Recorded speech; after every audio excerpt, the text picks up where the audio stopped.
अस्सलाम वालेकुम नाज़रीन, आप देख रहे हैं उर्दू क्रॉनिकल और मैं हूं हमाद सईद। आज का हमारे प्रोग्राम का टॉपिक है कि पाकिस्तान तहरीक इंसाफ के मसाइल और इमरान खान की मुसलसल यू टर्न।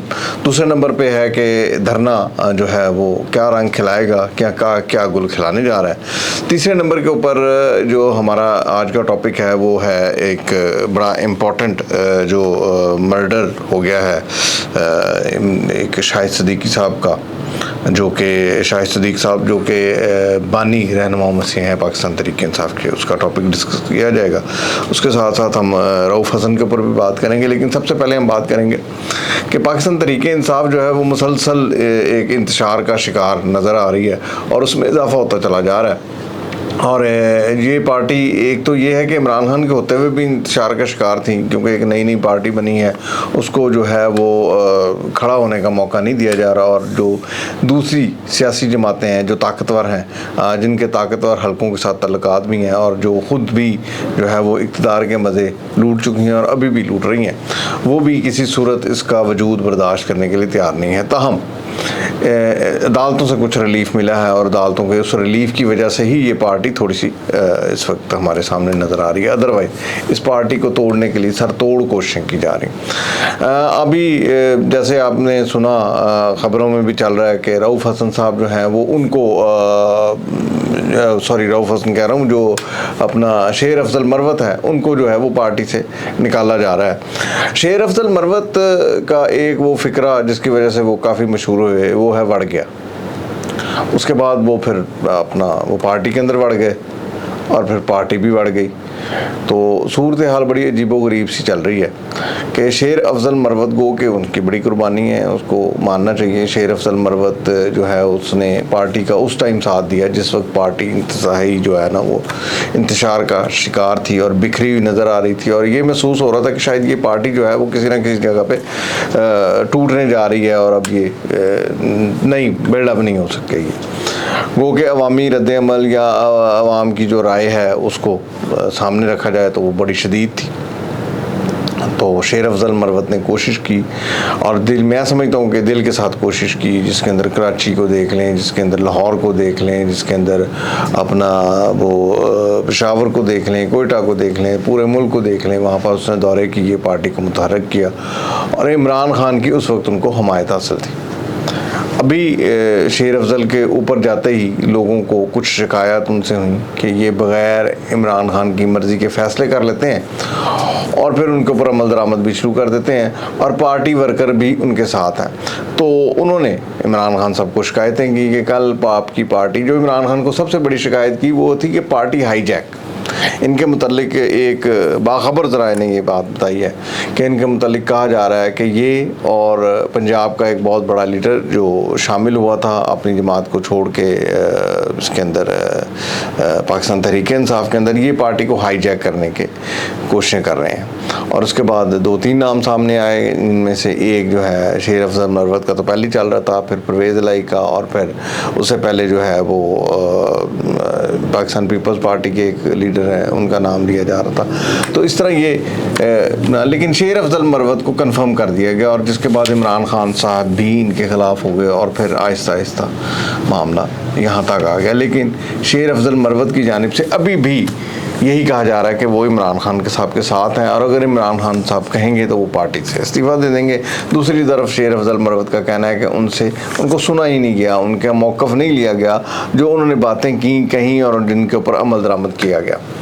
तो इस तरह एक धड़ेबंदी नज़र आ रही है और शेर अफजल मरवत को हटाए जाने या उनको हटाने या उनको कोशिश करने वालों ने जो है उनका ख्याल यही है कि ये प्लांटेड आदमी है और प्लांटेड आदमी के साथ साथ ये एक मिशन पे जो कर रहे थे वो पूरा करने के करीब थे, लिहाजा इनको हटाया गया।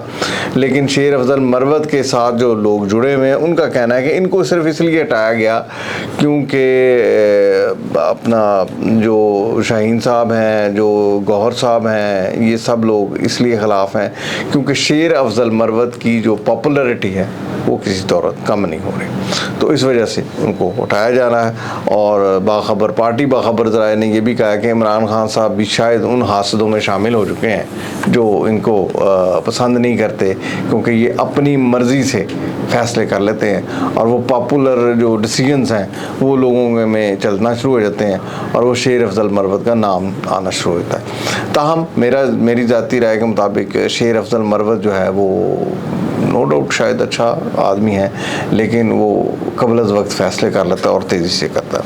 अच्छा, दूसरी नंबर पे हम बात करेंगे आज की जो बड़ी इम्पॉर्टेंट बात है, उसके अंदर जो शाहिद साहब हैं, शाहिद सदीक साहब, उनको कल कत्ल कर दिया गया जुमे की नमाज के फ़ौरन बाद। ये पाकिस्तान तहरीक इंसाफ के लिए एक सेटबैक भी है और सरप्राइज़ भी है कि अचानक से उनका कत्ल। पहले भी उन पर कातलाना हमले हुए, शाहिद सदीक साहब को साइड लाइन किया गया था। ये बानी पीटीआई की जो सबसे पहली क़यादत है या पीटीआई जो बनने जा रही थी, तब ये शाहिद सदीक साहब इमरान खान साहब के दोस्त थे और बड़े करीब थे और अभी भी उनको करीबी समझा जाता है। लेकिन इनको साइड लाइन किया गया, इनको ना सिर्फ साइड लाइन किया गया बल्कि इनके ख़िलाफ़ सख्त कार्रवाइयाँ भी की गई और इनको अपना मुतअद्दिद मौक़ों पर धमकियाँ भी मिली। फिर जनवरी में भी सुना इनको पर धमकियाँ दी गई और उसके बाद एक कातलाना हमला हुआ और उसमें वो बच गए।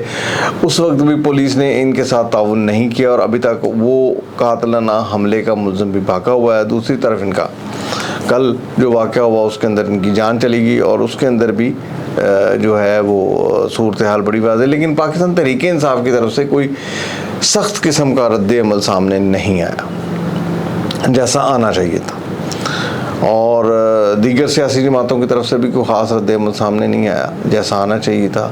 ये मर्डर एक सवालिया निशान है उन लोगों के लिए कि क्या ऐसे ही कत्ल होते रहेंगे और इस कत्ल के पीछे मुहर्रिकात क्या हैं, उसके ऊपर ऐसे ही पर्दापोशी की जाती रहेगी या कुछ सामने भी लाया जाएगा। वो एक शरीफ आदमी थे, बड़े अच्छे इंसान थे। मैं इनके समझता हूँ कि उनका हमेशा रवैया जो है वो बड़ा लचकदाराना रहा है और उसके ऊपर पाकिस्तान तहरीक इंसाफ को सख्त तरीन मौक़िफ़ देना चाहिए था, सख्त तरीन उसके ख़िलाफ़ कार्रवाई होनी चाहिए थी, कोई एहतजाज होना चाहिए था, लेकिन ऐसा नहीं हुआ। ये पाकिस्तान तहरीक इंसाफ की कारकर्दगी पर सवालिया निशान कि अगर एक बंदा इस तरह मर्डर हो सकता है तो फिर दूसरा भी हो सकता है। लिहाजा पाकिस्तान तहरीक इंसाफ को इस मामले में सोच लेना चाहिए। इसके साथ साथ हम बात करेंगे अब तक जो है धरने की सूरत हाल, तो धरने की सूरत हाल भी जो है वो कोई ऐसी नहीं है जिसको कि मेरा मतलब है कि नज़रअंदाज किया जा सके। धरने की सूरत हाल बड़ी तवातर के साथ चल रही है और जमात इस्लामी ने जो धरना है वो बड़े ज़ोरों शोर से शुरू किया हुआ है और उम्मीद है कि इस धरने को एंड तक पहुंचाएंगे।